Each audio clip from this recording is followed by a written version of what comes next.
citrate. So magnesium citrate is a kind of magnesium that stays in the bowels. It doesn't get absorbed into the body, so it's not good for things like body energy production or detoxification of body systems, but it is really good for getting the bowels moving and getting the poo out. Very commonly used in hospitals, very, very safe. If you have like kidney dysfunction or your kidneys are failing, then that's another story.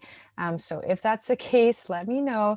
However, for most people, that's not an issue because any excess magnesium, you're just going to poop it out. And you'll know you're taking too much if your poo turns into diarrhea. So then you have to back off.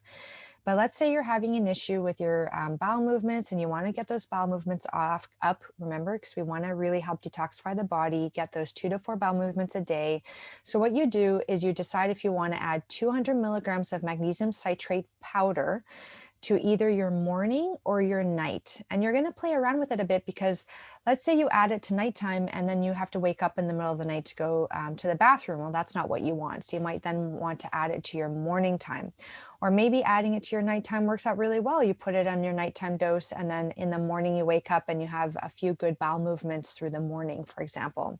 Or if you want, you can add it to your morning, in which case you're probably going to stimulate some bowel movements in the afternoon. So just know it takes about 6 to 8 hours for magnesium citrate to take effect, but it's different for every person.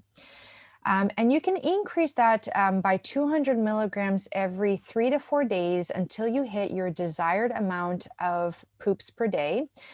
So let's say you start at 200 milligrams per day. After 3 days, you want to go up. So you go up to 400 milligrams per day. Remember, you're adding that on to what you already are on with your bisglycinate, magnesium bisglycinate powder. And then let's say you don't have enough bowel movements yet, then you go up to 600 milligrams per day. I would not go more than that, okay? And let's say you get to 600 or 400 and you have too many bowel movements or they're kind of like diarrhea, then go back to the previous dose that was well tolerated. So if you're at 600, go back to 400, or if you're at 400, go back to 200. Okay, so that's how you increase your magnesium dose. Now,